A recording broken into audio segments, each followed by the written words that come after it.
Graça e paz. Estamos aqui nesse formato aqui, como vocês podem ver, um pouquinho diferente hoje, nessa nossa EBD, para falar sobre um tema que está sempre nos noticiários, que é sobre Israel, a Terra Prometida. E hoje a gente vai ter a participação aqui do Juninho. E aí, Juninho, salve a galera aí. É um prazer estar aqui mais uma vez, né? E poder participar dessa discussão aí com grandes nomes. Muito obrigado pelo convite. É sempre um prazer muito grande estar aqui, né? E com pessoas aí que eu admiro muito. E para começar esse debate, esse dilema sobre Israel, sobre a Terra Prometida, eu acho importante nós voltarmos ao início de tudo, né, Mentuza? Então conta para nós aí um pouco da história, com embasamento bíblico desse início, desse grande conflito, dessa grande questão da humanidade, né? Então, a gente observa o início de tudo, né, lá com Abraão, né? Abraão, ele é quem dá origem às três grandes religiões, o judaísmo, né, o islamismo e o cristianismo.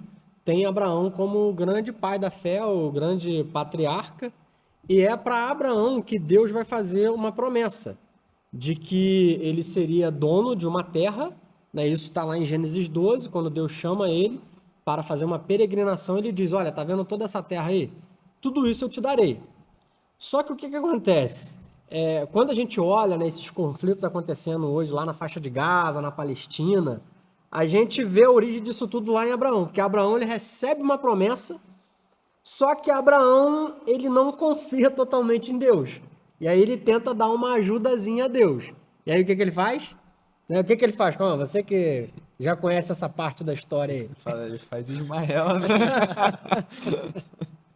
É isso, né? Definitivamente, né? Ele cria uma curva na reta, né? Podemos dizer assim.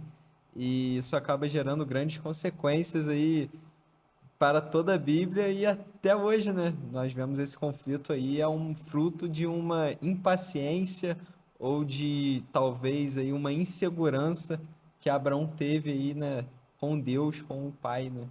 Exatamente, a gente vê o nosso pai da fé, né, num primeiro momento não tendo fé na promessa que Deus havia feito a ele. Então, ele acaba tendo um filho lá com Agar, que é a escrava egípcia, que vai dar origem a Ismael, né, que vai dar origem ao povo árabe que vive em conflito. A gente vai chegar nisso um pouquinho mais à frente. Então, assim, a gente vê que a origem desse conflito remonta a Abraão. Então, Abraão é o grande responsável. Deus disse para Abraão que a descendência dele seria abençoada. Né? Então ele vai, ele tem fé e juntamente com a sua filha, com a sua esposa, né? Que era estéril, já avançada em idade, ela dá à luz por um milagre ali e nasce Isaac. Então, a partir de Isaac, vem a nação de Israel, né? Vem as 12 tribos, só que vai ter um conflito que já vai começar ali com as crianças, né? E ali Deus ele manda a Agar junto com o seu filho Ismael embora, mas ao mesmo tempo Deus ele faz uma promessa de que os descendentes de Ismael seriam uma descendência poderosa. Em Gênesis 16, Deus vai dizer que eles seriam como jumentos selvagens, né? Que eles seriam assim difícil de domar e seriam também muito prósperos. E isso faz com que a gente entenda, né, a prosperidade do mundo árabe. Né? Por que lá tem tanto petróleo? Por que lá, né, naquela região do Oriente, eles têm tanto dinheiro, são tão poderosos? Porque eles estão debaixo dessa bênção aqui que partiu de Abraão. E por outro lado também a gente tem a nação de Israel, né, que com todos os percalços históricos também carregam a bênção de Deus, né, até os dias de hoje. Então até aqui tá legal? Deu para pegar aí o início de tudo, Juninho? Deu para entender. É muito interessante, né? Porque a gente vê ali Abraão, né, sendo o pai de tudo isso, né? Gerando Isaac numa falta de fé. E às vezes acontece com a gente hoje, né? A gente toma um caminho que a gente não deveria tomar porque a gente não sabe às vezes esperar. Deus já tinha dado uma palavra para Abraão que ele seria, né, pai, e ele resolve dar uma ajudinha a Deus. E quantas vezes nós fazemos isso, né? Então, eu acho que dentro dessa história toda, de tudo que a gente vai conversar aqui, eu acho que a gente precisa trazer aplicações para a nossa vida e ver o que a gente pode trazer para que a gente possa, assim, ter uma vida melhor, ter uma vida mais pautada no Senhor, né? Porque se Abraão, né, tivesse crido no Senhor de todo o coração, talvez a gente não teria esse conflito todo que a gente tem hoje. Mas Deus sabe de todas as coisas, né? Exatamente. Então, assim, a gente vai na origem que é Abraão. Aí a história se desenrola, né? Os dois povos crescem, se desenvolvem. Mas Israel, a terra prometida, essa terra foi prometida a quem? A gente viu aqui que foi prometida a Abraão e a sua descendência, que no caso seria através de Israel, né? Através dos patriarcas. E aí, a gente observa que Deus ele faz uma promessa, mas essa promessa é uma promessa que também envolve condições. O povo precisaria obedecer, eles precisariam se render à lei de Deus, aos princípios de Deus. E quando isso não acontece, eles acabam sofrendo uma correção divina e acabam sendo dispersos. Interessante que Jesus ele vai falar disso. Jesus, em Mateus 23, ele chega a dizer que ele tentou reunir Jerusalém, ele tentou reunir o seu povo como a galinha junta seus pintinhos debaixo da asa. Só que eles não quiseram. E aí Jesus disse, olha, a casa de vocês vai ficar deserta. Né? E Jesus mostrou que o templo seria destruído, que eles passariam por muitas perseguições. E essa perseguição se intensificou tanto que a partir do século I, os judeus eles acabaram sendo expulsos ali da sua própria terra, da Judéia. E o imperador, por nome de Adriano, ele vai assim só de rixa, né, com o povo de Israel, ele vai e batiza a Judéia com o nome Palestina.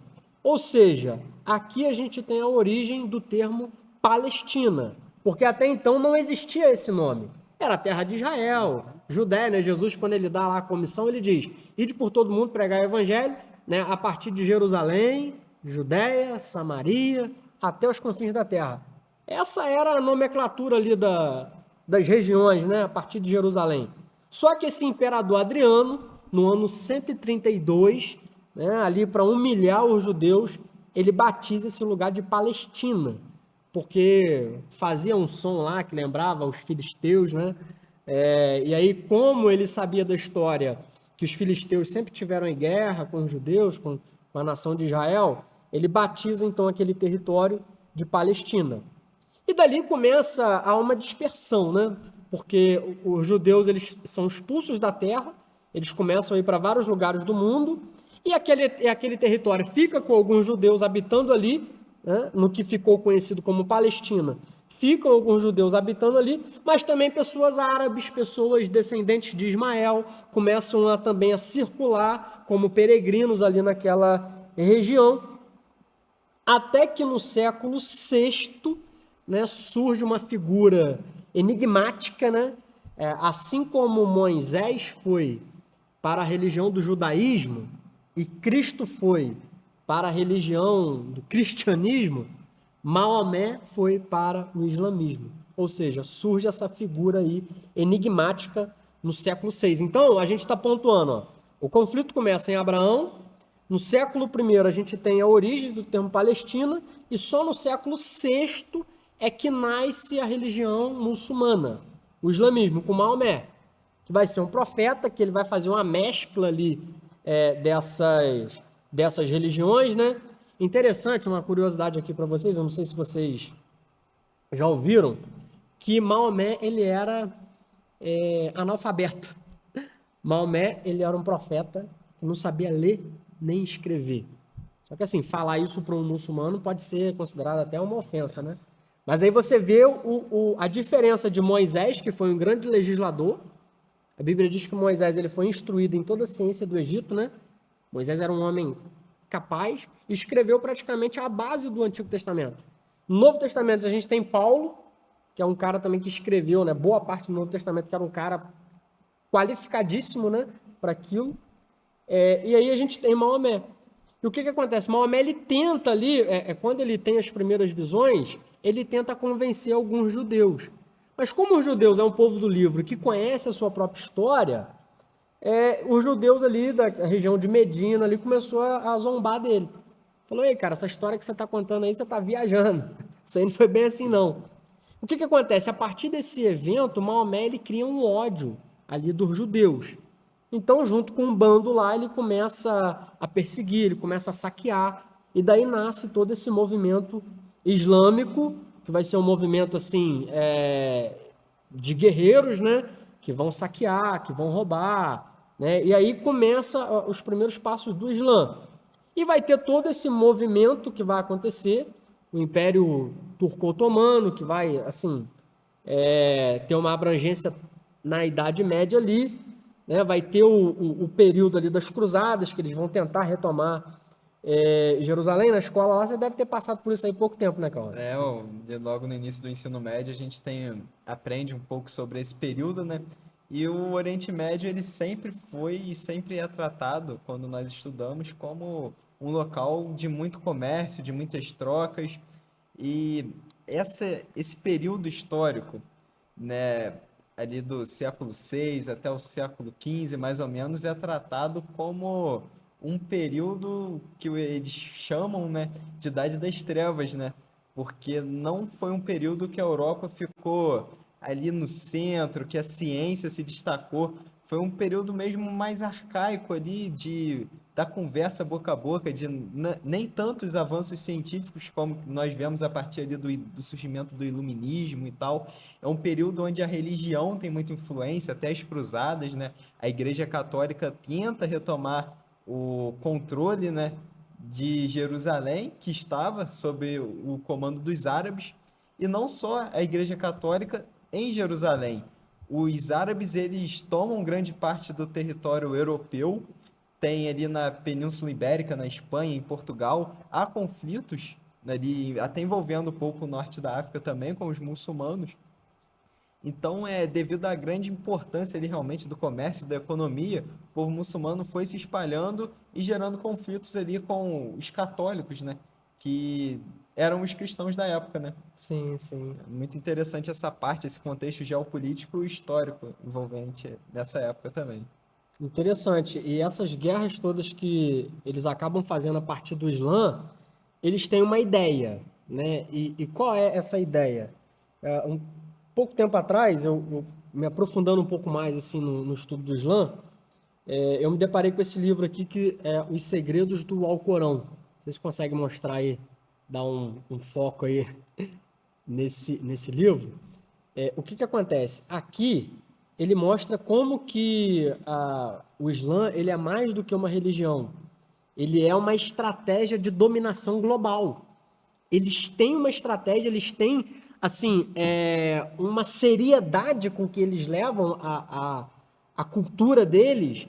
Por exemplo, eles não se adaptam à cultura dos outros, mas aonde eles chegam, eles levam a cultura deles. Né? Você chegou a perceber isso assim em alguma viagem, quando você foi lá? Como que você assim percebe os muçulmanos, né, no trato assim com a religião deles? Então, a gente teve a oportunidade de ir lá em Israel, né?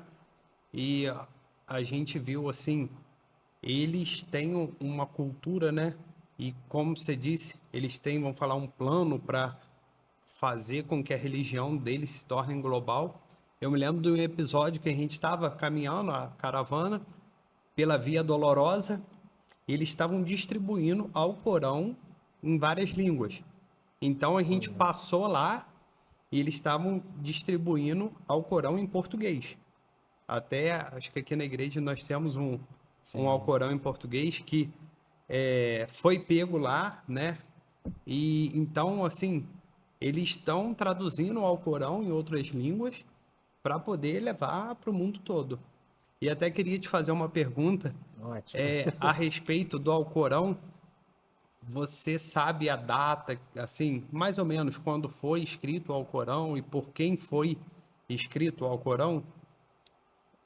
Ótima a sua pergunta. Maomé ele vai ser o cara que vai dar a origem ali, né? Ou seja, o Islã ele nasce ali no século VI. A partir do século VI para o século VII é que o Alcorão ele vai sendo escrito.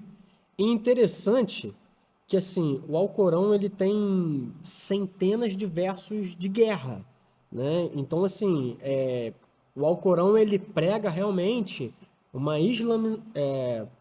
ele prega o califado universal, né? Ou seja, todos aqueles que não se rendem ao Islã são considerados infiéis. Eles consideram Alá, né, o único Deus verdadeiro. Mas então o Alcorão ele nasce ali com Maomé, no século VI. Depois vão ter ali alguns acréscimos, né? Eu nunca li assim o Alcorão, eu só peguei mesmo o Alcorão para poder ler as referências dos versos de guerra, né? Que é mencionado ali no livro Os Segredos do Alcorão.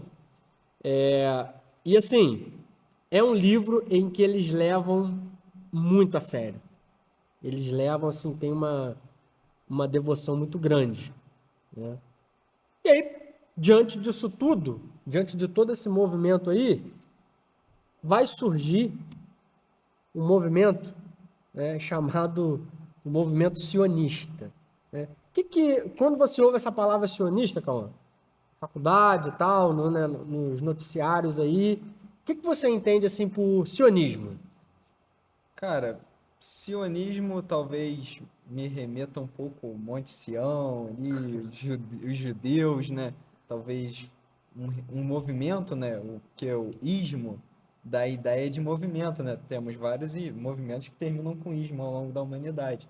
Então, talvez um movimento judeu, né? Sionismo. Exatamente, Sião, é a volta para Sião, a Terra Santa, né? Theodor Herzl, que vai ser o cara que vai dar a origem a esse movimento aí no século já XIX.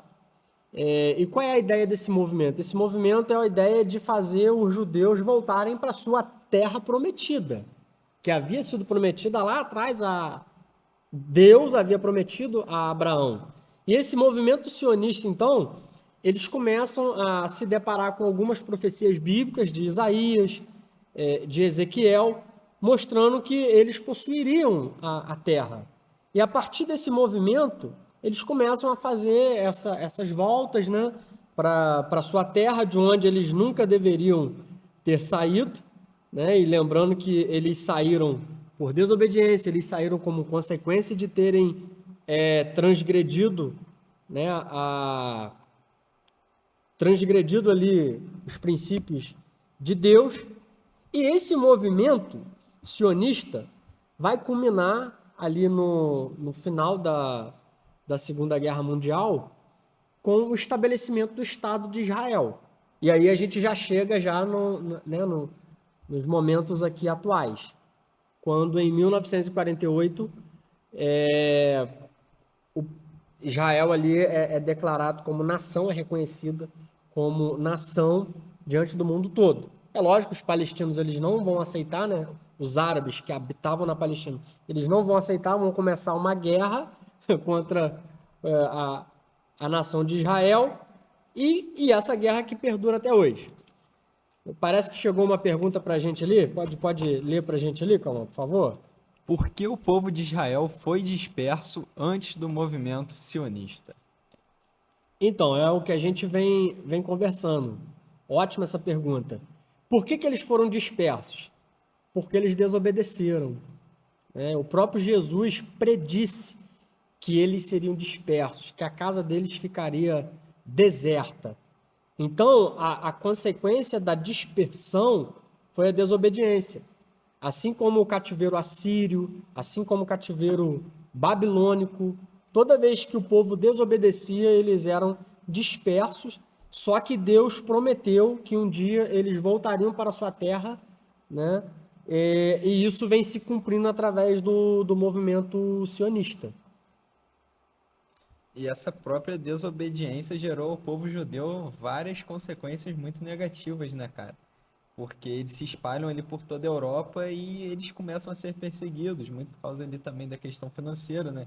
Que o judeu tem fama, né, de ser aquele cara, né, mais mão fechada, gosta de dinheiro. Eles começam a ser perseguidos de diversas maneiras, né? Justamente aí por uma obediência inicial que a gente começou falando de Abraão, de desobediência, né? Então, a gente vê a importância, né, da obediência, de ter uma vida mais íntegra ali, né? de obedecer os princípios, os mandamentos. Exatamente. E outra coisa também que a gente observa, assim, na Segunda Guerra, né, é, a- um lado considerável da própria Igreja Católica, do próprio cristianismo, apoiou, né, o Hitler na época, perseguiram os judeus. Por quê? Porque eles culpavam os judeus por terem crucificado a Cristo. Então, eles acabavam fazendo os cristãos ali se envolverem nas perseguições contra os judeus, porque eles culpavam os judeus de terem matado a Cristo, de terem crucificado a Cristo. É interessante que assim, é em Paulo que a gente entende esse mistério.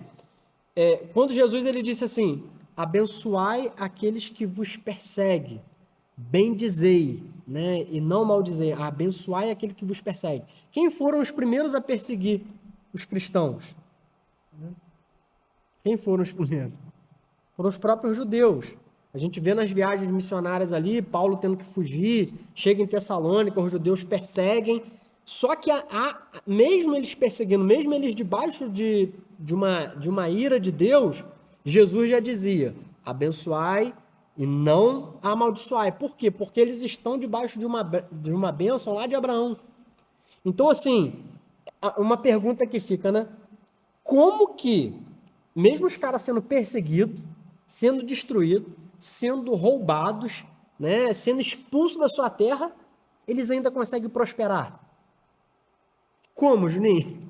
É, eu creio, né, que é porque eles têm uma bênção do Senhor.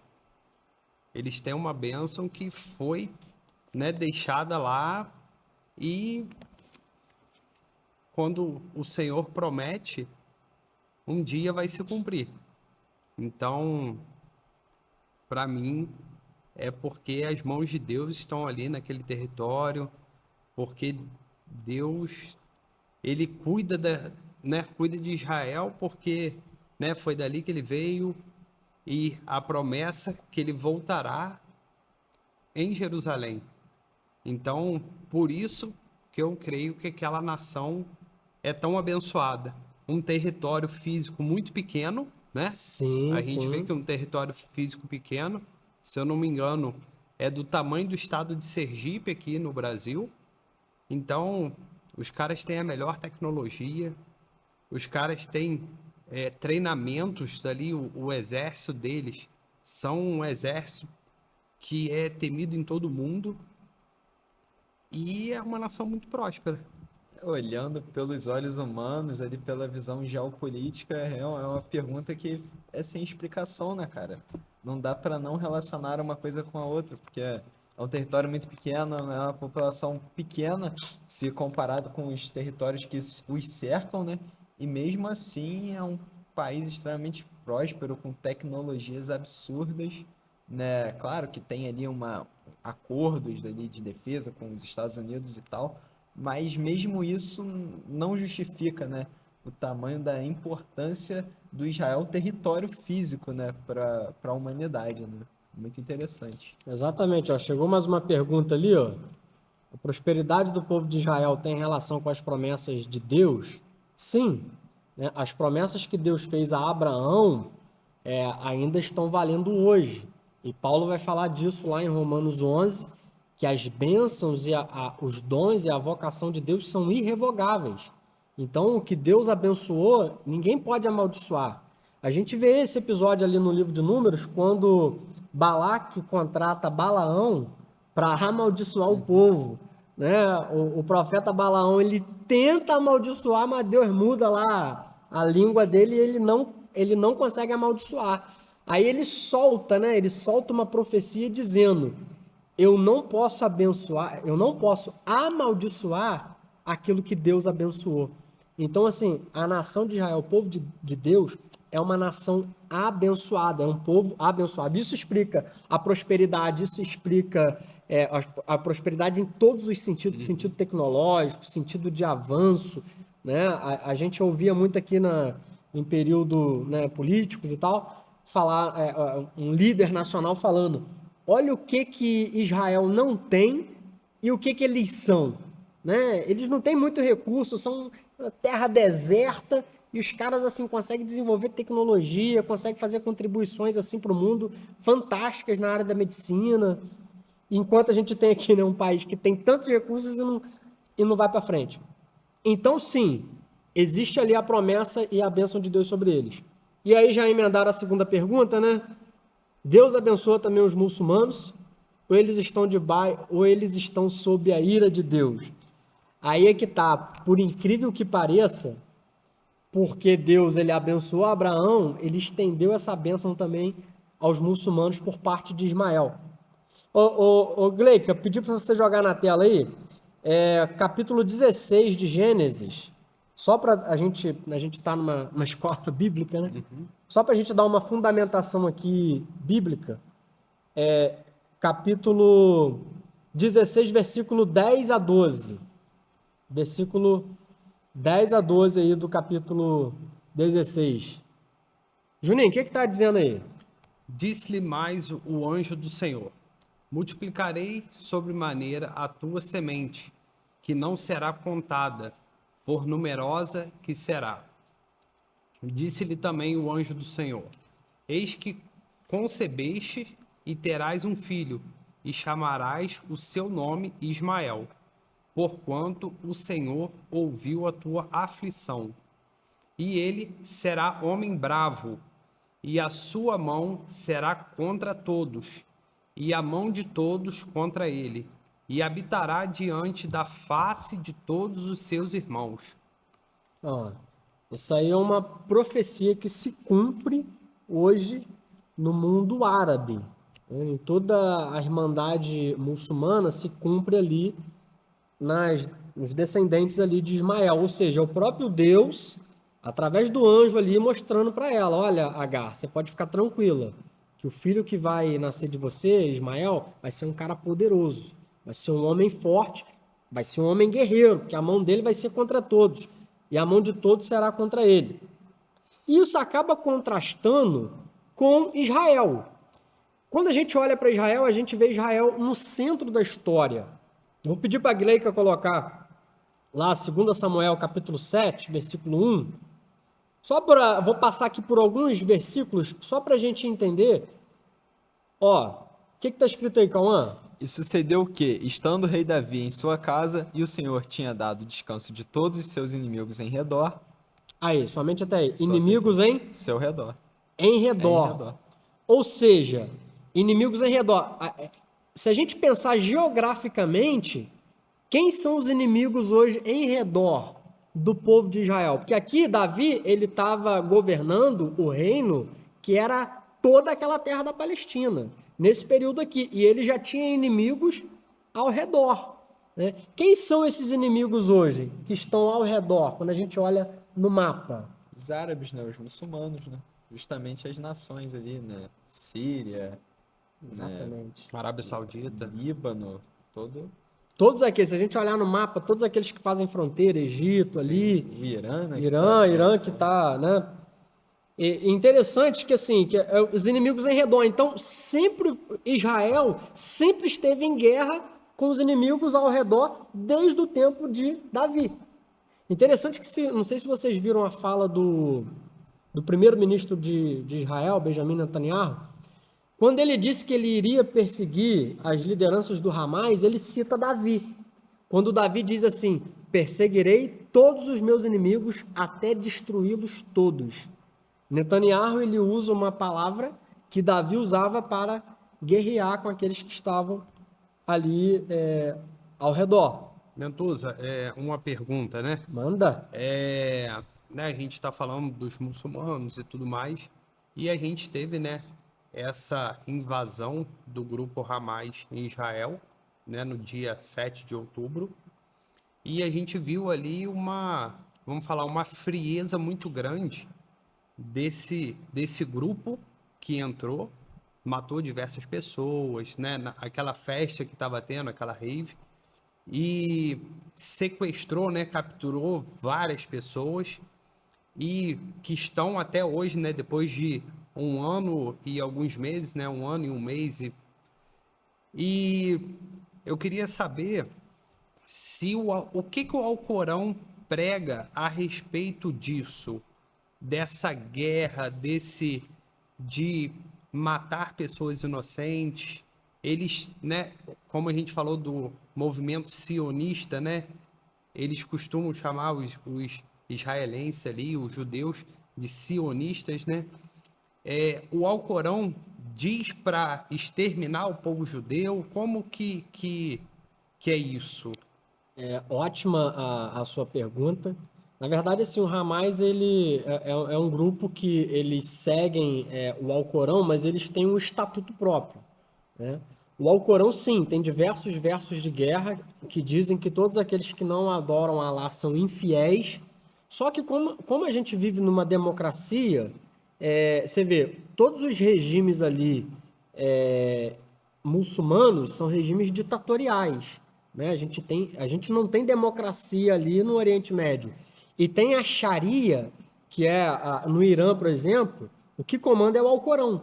A lei religiosa é a lei civil. Então, lá, eles não aceitam uma série de coisas que a gente considera pecado, mas que na democracia é aceitável, né? Como pessoas do mesmo sexo que se casarem, uma pessoa que comete um furto, uma coisa assim, né? Ou um adultério, uma traição, coisas que são toleráveis aqui no Ocidente, na democracia.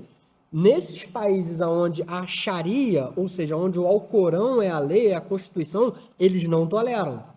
Então, assim, existem esses países onde a ditadura, né, muçulmana, onde o Alcorão governa, eles matam dentro do seu conjunto de leis, só que eles não têm como fazer isso fora dos limites, né, do país deles. Só que esses grupos, como o Hamas, por exemplo, o Hamas, a Jihad Islâmica, né, Hezbollah, essa galera, o Hamas, por exemplo, tem no estatuto deles, está escrito que eles devem eliminar Israel. Eles só vão ficar satisfeitos não é quando eles tiverem um Estado da Palestina.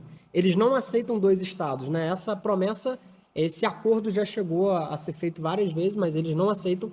Eles ficam felizes quando eles matam judeus. Eles querem eliminar. Eles querem fazer com que toda aquela área ali seja habitada só por árabes. Então, no estatuto do Hamas tem isso lá bem claro. Entendeu? Então, quando a gente vê aquelas pessoas comemorando, né? Que matou, que fez, aconteceu, esses são grupos que seguem esse estatuto e que o estatuto do Hamas acaba sendo uma interpretação radical teológica do Alcorão. Eles levando ao pé da letra aquilo que o Alcorão diz, só que os árabes, os muçulmanos, eles têm uma certa restrição às democracias. E o que o Hamas faz? O Hamas ele não respeita a democracia. Ele entra, né, e ele entra realmente assim, destruindo tudo. Bem diferente de Israel, que é a única democracia ali. Israel ele tem toda uma maneira diferente de tratar, né, as pessoas. Eles avisam quando eles vão invadir. Ou seja, o tratamento é muito diferente, né? Então, assim, não sei se eu consegui responder a sua pergunta, mas o Hamas, eles têm um estatuto próprio que segue uma interpretação assim rigorosa e acham, né, pior de tudo, que eles acreditam que estão fazendo isso para Deus, para Alá, né? Esse aqui que é o pior de É. tudo. E eles, né, falando sobre os reféns, né, estão lá até hoje, né, alguns reféns, e eles são, como você falou, né, Israel avisa que vai atacar para as pessoas poderem sair. E eles montam esconderijos embaixo de hospitais, de escolas, aonde tem né, uma quantidade de civis muito grande e que, infelizmente, né, nesse conflito, muitos civis estão sendo mortos por conta, né, dessa covardia, né, do Hamas com esse povo, A gente né, estava com até o povo comentando, da... né? A gente estava até comentando ali nos bastidores, né, que o Egito, por exemplo, né, o Egito, ele abriu o corredor humanitário e tal, mas o próprio Egito, ele não abre a fronteira por conta do Hamas.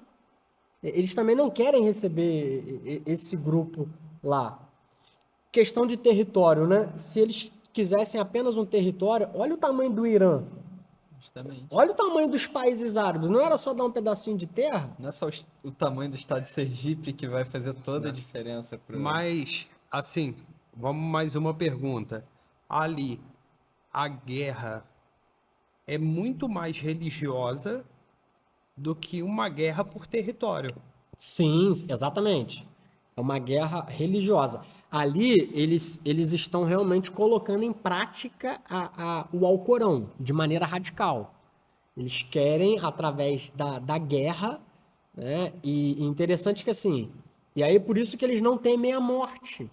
Eles acreditam que se eles morrerem no conflito, eles serão recompensados lá com as virgens no harém, Por isso é né? muito homem-bomba, né? O cara aceita, né, ser Um eles têm mártir, o né? mártir para poder, tô fazendo isso pelo meu povo, tô fazendo isso e Allah vai me recompensar quando eu chegar lá A no céu. festa, né? A festa, a família comemora, todo mundo comemora quando um muçulmano se torna um mártir daquilo, né, cara? Exatamente. E o problema é justamente esse que está se espalhando, né?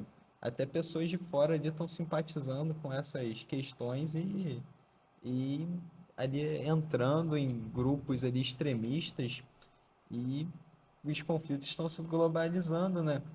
Tanto é que quando um líder muçulmano declara ali a jihad, a Guerra Santa, não vale só para os territórios ali do Oriente Médio.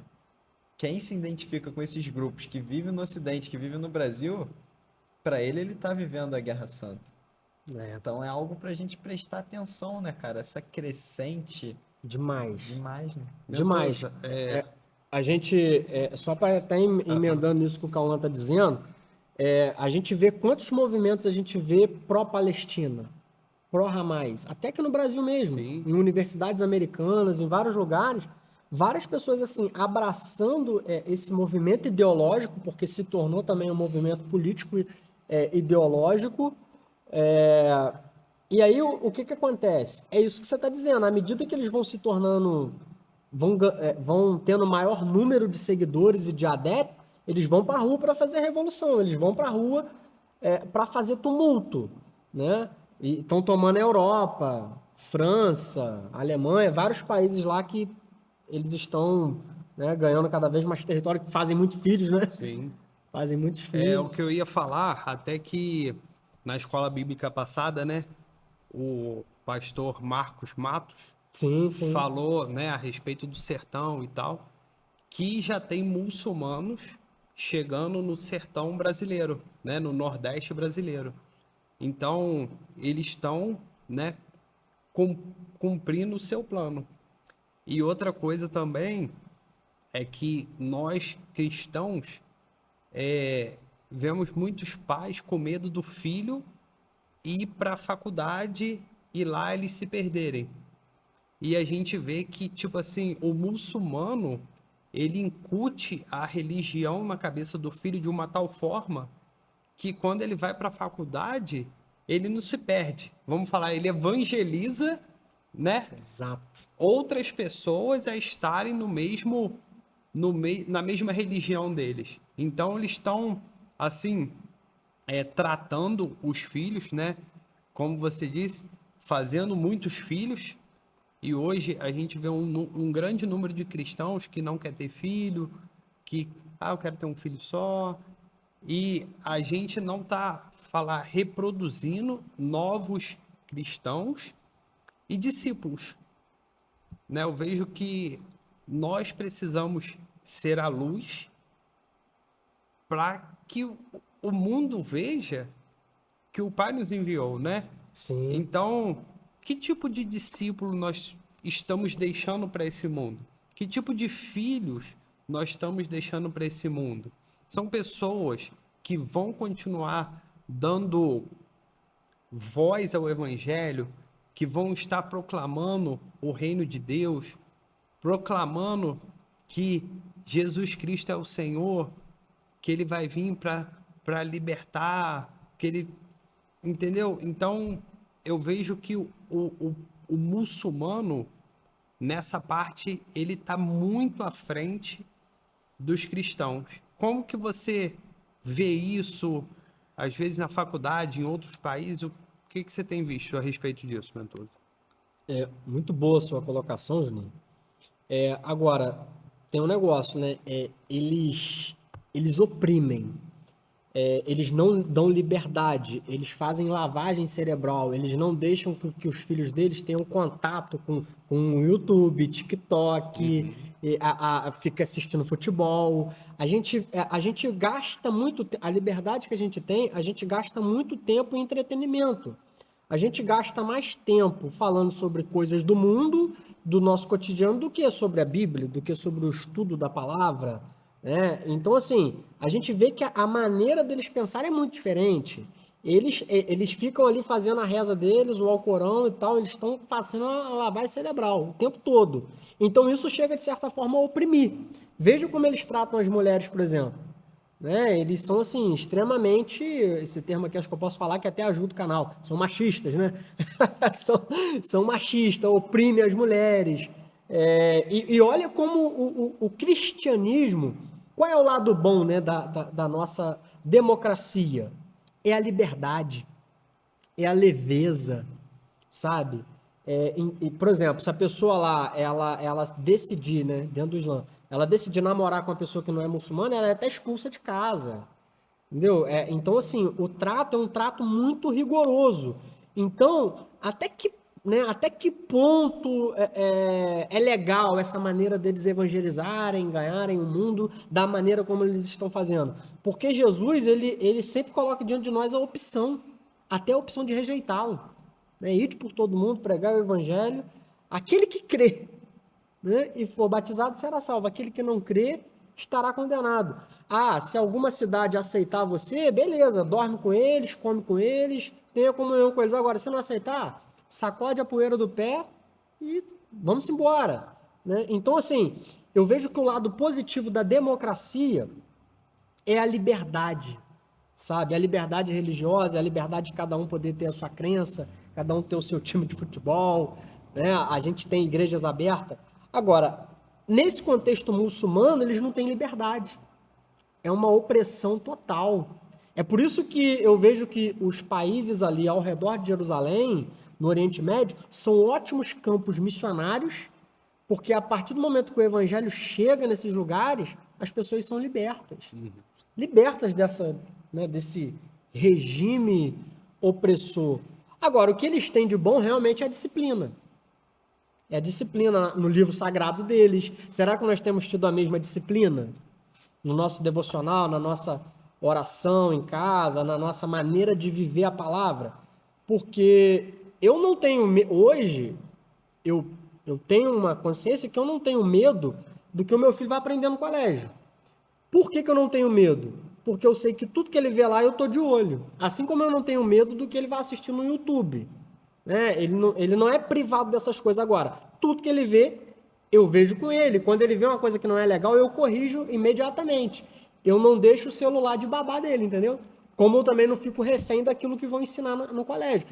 Aliás, toda vez que ensinam algo errado, eu tenho a oportunidade de mostrar para ele, ó, filho, não é bem assim, né? Então, assim, isso aumenta a nossa responsabilidade, como, né, se a minha esposa quisesse, ela vai ouvir isso aqui, a gente teria uns 10 filhos, só que ela não tem essa fé toda, se a gente ficar só no mundo já tá ótimo.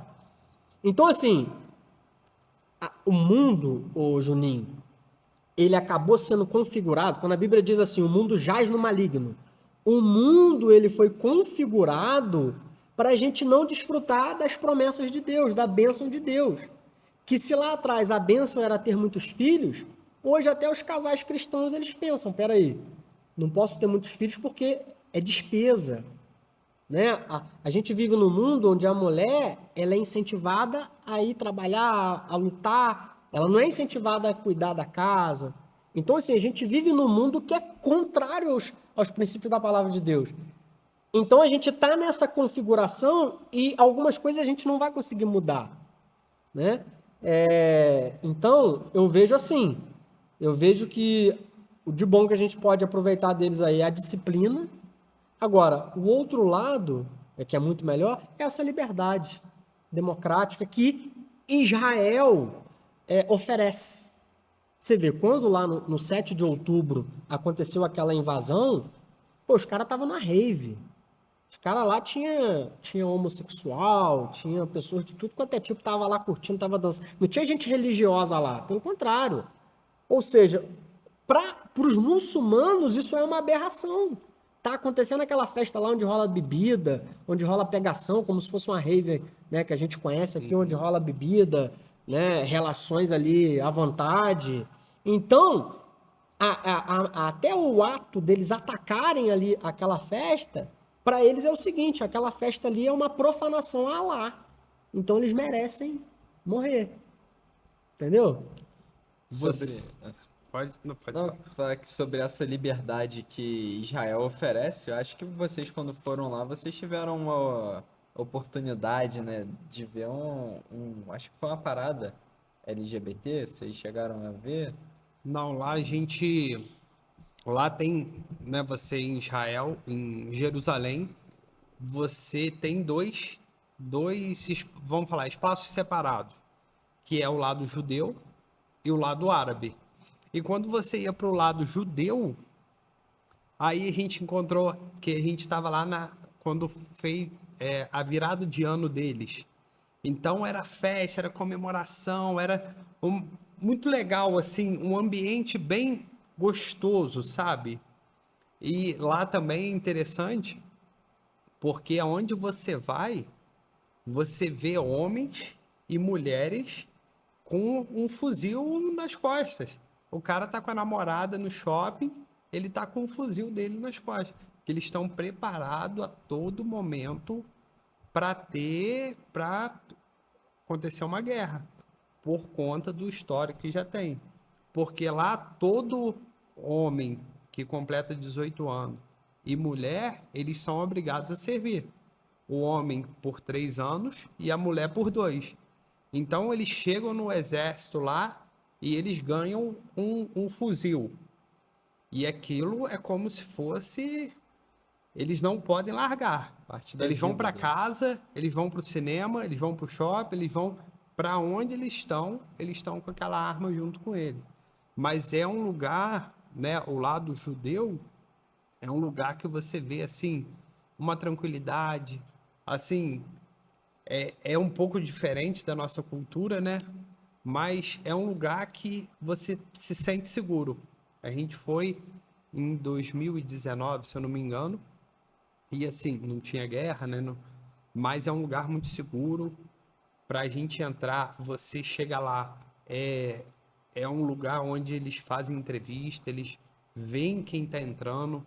Quando saiu, a gente teve um problema lá porque era um grupo de 19 pessoas e para sair fizeram um interrogatório muito grande, e é muito seguro. Você entra em Israel, é uma segurança enorme. É um lugar assim, na época a gente ficou tranquilo, muito tranquilo. Agora, no lado árabe é bem diferente. É bem diferente. E Mentuza, o Juninho ele comentou, né, que ele foi em 2019. Eu acho que ali a partir de 2020, eu acho que foi em 2021 que teve a questão do Afeganistão, aí depois de guerra na Ucrânia, na Rússia, aí chegamos até o 7 de outubro, né, cara?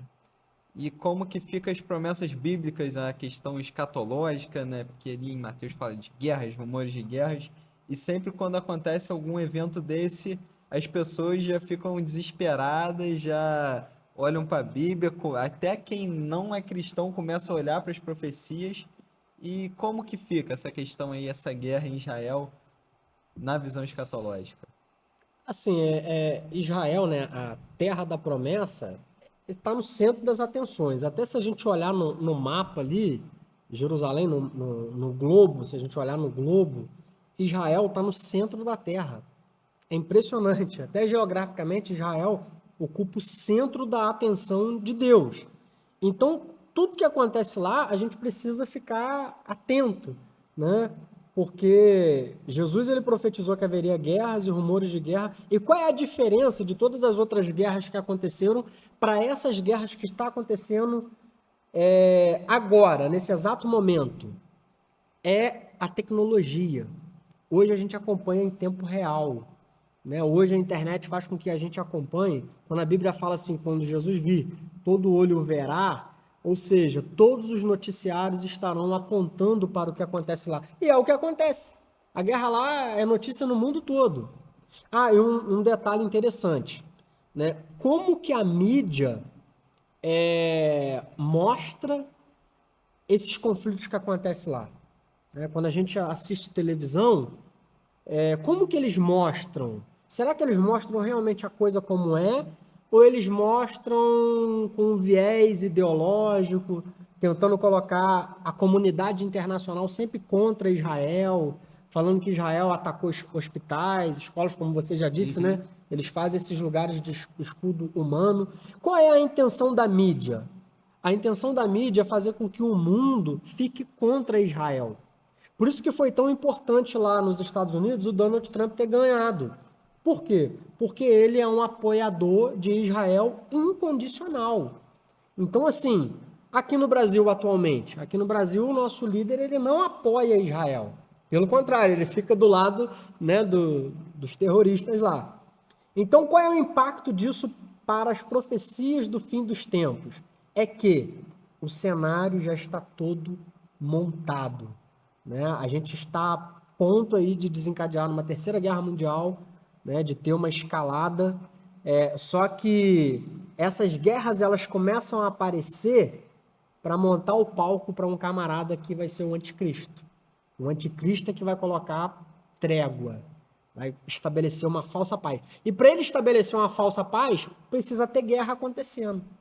Né? Então, essas guerras atuais que estão acontecendo precisam acontecer porque precisa de um cenário caótico para vir alguém para trazer a solução, Uma paz, né? uma Falsa paz, paz, né? uma falsa paz. Então lá, cara, aponta assim, a gente deve ficar atento aos noticiários, mas a gente não deve ficar também assim bitolado, né? Mas a gente deve sim ficar atento aos noticiários, né? Tudo a respeito do... Tem o Instituto do Templo em Israel, que eles já conseguiram a novilha vermelha, que é a novilha que faz o sacrifício.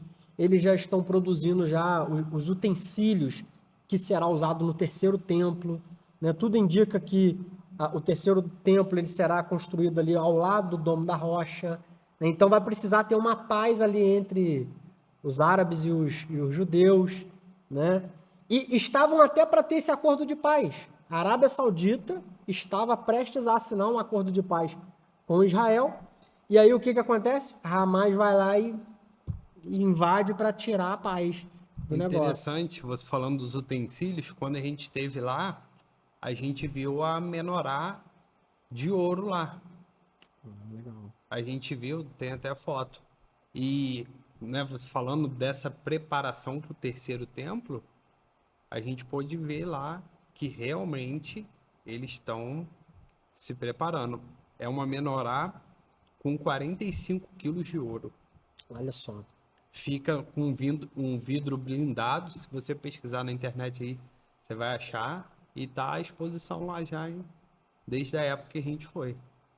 Sim. Então, assim, todos esses acontecimentos de guerra, de preparação para a construção do terceiro templo, o avanço da tecnologia, a comunidade internacional fazendo malabarismo, um esforço para colocar o mundo contra Israel, é porque Israel vai precisar ser odiado no final dos tempos. Porque o exército de anticristo vai cercar Israel no final dos tempos. Eles vão levantar países para ir contra Israel. É por isso que, assim, né, eu ventilo aqui uma hipótese, né, eu não posso afirmar, mas eu ventilo até uma hipótese do anticristo, do exército do anticristo, ser muçulmano. Porque são aqueles caras que já estão engajados, que já aprendem desde pequeno e que eles vão precisar de aliados no mundo todo. Só que Israel também vai ter alguns aliados, né? Estados Unidos atualmente vai ser um aliado de Israel nesses conflitos. E o que isso diz para nós? O que a terra da promessa diz para nós? De que a promessa que Jesus fez, que ele voltará, está prestes a acontecer. Então a gente precisa estar cada vez mais atento, cada vez mais engajado, né, com a nossa chama missionária acesa, com a nossa vida pessoal no altar de Deus, porque a maior das promessas, que é a volta de Jesus, e quando ele voltar, ele pisará nessa terra novamente. E nós? O que será de nós? Isso aí, né? Essa é a pergunta que fica, né? Qual é a nossa atitude com isso tudo que está acontecendo? Qual é o nosso posicionamento? E o papo foi excelente. Agradecer vocês aí por essa troca de ideia, né? Acaba que foi um formato mais aberto, um formato novo. E o que nós podemos é tirar aprendizado dessa história, desde lá de Abraão que a gente começou até essa época aí do Ramais, né? Tudo ali desenhadinho, como a Bíblia faz, as promessas se cumprindo, se cumprindo, se cumprindo. E nós também precisamos aí, né, botar a nossa promessa para jogo, né? A gente precisa vestir essa capa da promessa e sermos aí realmente cristãos nesse mundo, né? É muito bom, né? Sempre estar falando a respeito das coisas de Deus, falar da terra prometida e como o Cauã disse, sobre promessa. E às vezes a gente recebe uma oração específica, às vezes Deus fala com a gente, né? Através de um missionário, através, né, da própria palavra. E a gente precisa, eu acho que agarrar essa promessa para a nossa vida e a gente orar a respeito, pedir para Deus confirmar, como o povo de Israel.